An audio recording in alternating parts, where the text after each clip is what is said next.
இந்த நிகழ்ச்சிகள் எங்களுடைய அம்மா சேனலில் யாருடைய மனதையும் புண்படுத்துவதற்காக எடுக்கப்பட்ட நிகழ்ச்சிகள் இல்லை. இது ஒரு பொழுதுபோக்கு நிகழ்ச்சிகள், பார்த்து மகிழுங்கள்.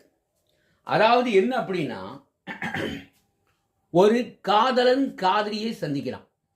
சந்திக்கும் போது என்ன அப்படின்னா, அந்த காதலன் காதலிட்ட தன்னுடைய காதலை வெளிப்படுத்தும் போது அந்த காதலி சரி என்று சொன்னா என்ன பாட்டு படிப்பாங்க அப்படிங்கிறது ஒரு கற்பனை. இது எல்லாமே கற்பனை தான், யாரையும் புண்படுத்துறதுக்காக நிகழ்ச்சி எடுக்கப்பட்டா அல்ல. இதோ நிகழ்ச்சிகள் ஆரம்பம். போட்டு வைத்த காதல் திட்டம் ஓகே கண்மணி, காதல் லவ் யூ என்று சொன்னாள் பெண்மணி. இதுதான் காதல் எக்ஸ்பிரஸ், மிந்தி செல்லும் பஸ் பஸ், காலை மாலை சக்சஸ், இனி வேலன் வேலை கிஸ்